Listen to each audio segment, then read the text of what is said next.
Hello everyone. Today in this video, we will read the poem of Mothers among other things. The poem is written by A.K. Ramanujan. So it's a five stanza poem that is separated into sets of 4 lines. We will start reading the poem. I smell upon this twisted blackbone tree the silk and white petal of my mother's youth. From her earrings, 3 diamonds splash a handful of needles, and I see my mother run back from rain to the crying cradles. The rain tack and sew with broken threads the rags of the trees tassel light. But her hands are a wet eagle's 2 black pink wrinkled feet. One talon crippled in a garden trap set for a mouse. Her saris do not cling, they hang loose feather of a one-time wing. My cold parchment tongue licks bark in the mouth when I see her 4 still sensible fingers slowly flex to pick a grain of rice from the kitchen floor. So, the poem, in this poem, the poet is talking about his mother. He is talking about the beauty of his mother, the youth of his mother. So the poem begins with the speaker smelling the images of his mother's youth. When you read the first line, I smell upon this twisted blackbone tree the silk and white petal of my mother's youth. So he is talking about the softness and the beauty and the youth of his mother. And the poem develops into some poignant moments when the poem shows the mother as an eagle getting one talon trapped in the mouse trap, how she become aged, and how she has faced so many tragedies. So the son, or we can say the poet or the speaker, sees her whole history in the movement, and we can see a gradual development, or we can say a development in the poem. So in the very first stanza, the poet begins by explaining something important he smelled. So it was the silk and white petal of his mother's youth. The scent was found on a blackbone tree. So it speaks to her beauty, youth, and the materials the speakers associates with her. So the poem gives many images, though they are obscure, but they are closely associated with the senses. For instance, for example, you can see that we have the reference to silk and white petal. So students, the words silk and white petals, these words, they bring up feelings of softness, images of flowers, and the smells associated with them. So we can find, or we can sense, a general aura of beauty. So this is how the poet starts this poem. This is how the speaker sees his mother's youth. This is how the speaker sees the youth, or we can say the beauty of his mother. Somehow he is able to smell it upon a tree, and he refers this tree as blackbone. In the second line, you will see the word blackbone tree. So this blackbone word, it seems more like an adjective than a noun, and it describes the look of the tree rather than a type of tree. Right? So it contrasts with the youthful images of the beauty and softness in the next line. So the line suggests that the speaker is able to tap into his mother's youth, and he can also look at from a contemporary perspective. So the mother, she will become old. She has become old, and it's a substantial in his mind that he can see her like his imagined blackbone tree. Now, the second stanza, from her earrings 3 diamonds splash a handful of needles, and I see my mother's run back from rain to the crying cradles. So the second stanza picks up somewhat where are the first lets off. So it is clear the speaker is still comparing his mother as he knows her, how she was in her youth. Her diamond earrings are part of a handful of needles. So it's another reference back up to the tree. He goes on to speak to his mother's energy and again her youthfulness. He can imagine her running from rain to the crying cradles. So, rain is commonly used to refer to negative experiences or general difficulties. So, we can also see this thing in this poem as well. The rain tack and sew with broken threads the rags of the tree's tassel light. So, the third stanza describes how the rain attempted to use its broken threads to tie her down and sew her up. She has faced so many difficulties in her life. So, the progression of her life leads her into difficulty. We can see this progression. The light that was originally associated with her becomes harder to maintain. So, the next two lines describe how her hands are a wet eagle's. So, this brings back some of the strength the speaker has previously associated with her. We have the word eagle. So you all know that eagle represents power, and in this example we can sense the strength in the face of adversity. Though the mother has faced so many problems, so many sufferings in her life, but still she has faced all these things with great power, with great strength. So the eagle's feet might be wet, but they still have talons. So we can have a number of the contrast in the following lines. One talon crippled in a garden trap set for a mouse. So the fourth stanza is another example of how with age the mother's youthfulness and softness were degraded. She experienced other setbacks such as getting one talon crippled in a garden trap set for a mouse. So she was permanently changed, and to this day, as will be stated in the fifth stanza, the speaker can see the impact of this injury. So we have the imagery of bird, and we have comparison. So in the next stanza or in the last stanza, we have that how she has changed, how she has become so much changed person. So her saris do not cling, they hang loose feather of a one-time wing. So here is again we have an imagery. The saris, the poet has given the reference of mother's saris. They do not cling as they might have done in the past. She was so beautiful in the past, she was so youthful. But now, as she has grown old, so the saris, they do not cling. They lose like feather, they hang loose like the feathers of a one-time wing. So here we have comparison. So she is no longer the eagle she used to be, but parts of her past still exist. Now the poet in the last stanza, he presents the agony.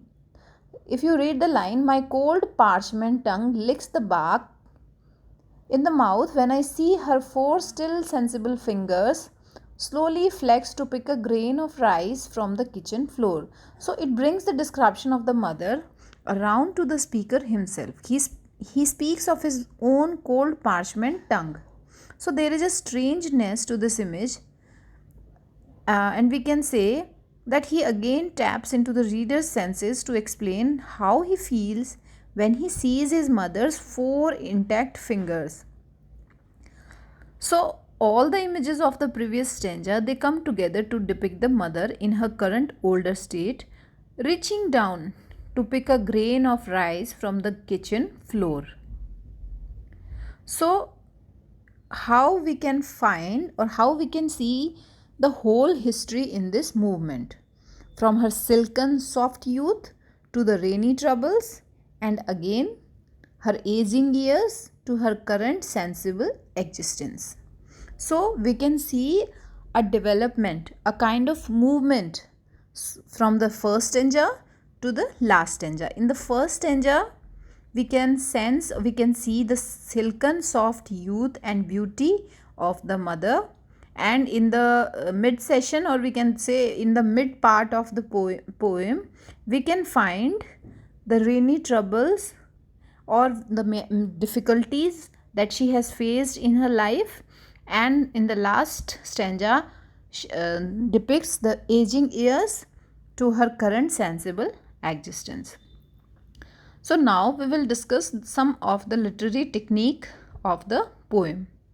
So the poem I have in the beginning I told you that the poem is a 5 stanza poem, and it is separated into sets of 4 lines or quatrains. Quatrains, you all know, quatrain is a set of 4 lines, and these quatrains don't follow a specific rhyme. If you see the poem, you will find that the poem does not follow any specific rhyme scheme, but still there is a music, so we can find that there are moments of half or slant rhyme, and this thing helps to unify the lines. So we also find some other literary figures that are enjambment, alliteration, consonance, and zoomorphism. So what is enjambment? We have already discussed that this occurs when a line is cut off before its natural stopping point.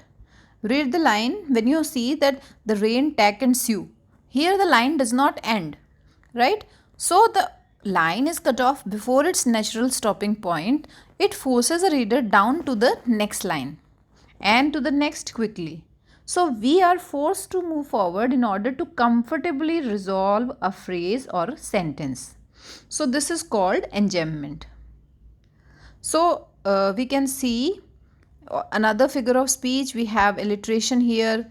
Alliteration occurs, you all know, when words are used in succession or at least appear close together and begin with the same letter. For example, in the phrase we see crying cradle. Read the line, crying cradle, from rain to the crying cradle. In the second stanza, and tree tassel light. Here you see that with broken threads the rags of the trees tassel light. So in the second stanza we have alliteration tree tassel in the third, and the word still sensible.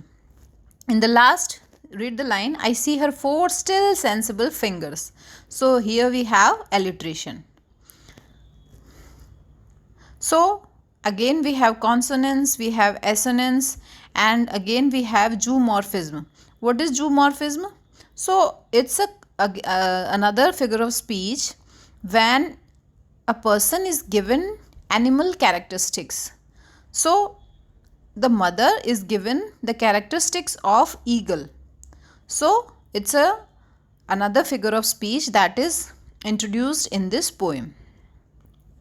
So the poet is talking about his mother, that how her mother, she was young, she was beautiful, and she was very youthful, and how she has faced so many difficulties in her life and how she has become now. So the poem creates a vivid picture of his mother in this poem, and he has used many images and words that evoke the senses and contrast her youth with the present state. We have discussed that how the first section of the poem portrays her youth. The second section, that is the middle, describes her middle age, and the final section describe her old age. So the word twisted, we will read the word twisted. In the first line there is a word twisted. So this twisted word, it is the image of his mother when she was young.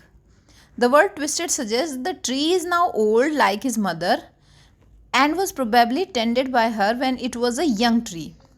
Her youth is compared to silk and a white petal. If you read the line silk and white petal, so there is a comparison. So youth is compared to silk and white petal, both of which are soft and tender, and exactly opposite of the old and rough parchment or rough and old twisted blackbone tree. Then we have the sparkle of the diamond that are studded in her earrings and is compared to needles that is being splashed. So we have the metaphor. So this metaphor pictures mother as beautiful, bright, lively, like the splashes of light of the diamonds. So we can see many imagery here. We also see some symbolism, which the symbolism symbol of rain. So student, rain symbolizes difficulties in life that try to stitch in, and it contains one energy and enthusiasm in life. But the mother of the poet, she faced all these problems and sufferings bravely, resolutely. So, this is indicated by the comparison of her dexterous hands, still sensible fingers, to an eagle's black pink crinkled feet with talons that are effective and precise. So the next line, the middle section, we have many imagery, or we have many, we can say comparison, the comparison of eagle, the comparison, and the next line show how, that the vagaries of life and the motherhood have had their effect on her as a middle-aged woman. So this is pointed out by the statement that her saris do not cling. Instead, they hang loose. She has become so weak. She has become so thin.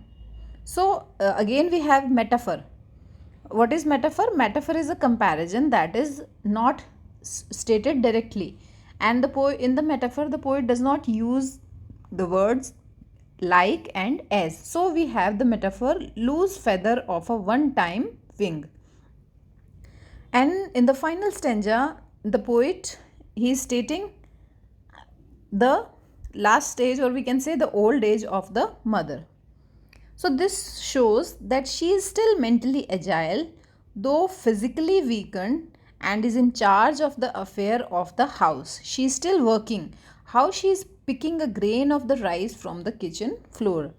So the we can find the poet is trying to project between the rough bark of the tree, withered with time, but at the same time life and all that a tree witness over its lifetime. So is the situation of the lady, particularly in the Indian system of things. So the poet is describing in the Indian system that how a woman, she faces everything on her own, how very bravely, very resolutely she does all her responsibilities. So she we can say that the tree of the Indian woman which could have flourished into a beauty. Okay, the poet is describing in the very first section the beauty and the young age of a mother. So the beauty, the tree of the Indian woman which could have been flourished into a beauty, it has been twisted and it is hurt over and over again to the extent that it is left with nothing. She has become just a creature who is having only a sense of duty and responsibility. So how the poet has presented the picture of mother. Once she was so beautiful, she was so young, she was so youthful, but her beauty is twisted and hurt over and over again to the extent that now she is left with nothing. But she has faced so much duties, responsibilities, she has suffered so much that she is still active and agile. So this poem, it creates a vivid picture of the mother, and he has used many images. We have the imagery of rain and we have imagery of eagle, talon. So it evokes the senses, and we also find a kind of contrast with her youth and her present state. So this is a very beautiful poem. I hope you have got the poem. Thank you.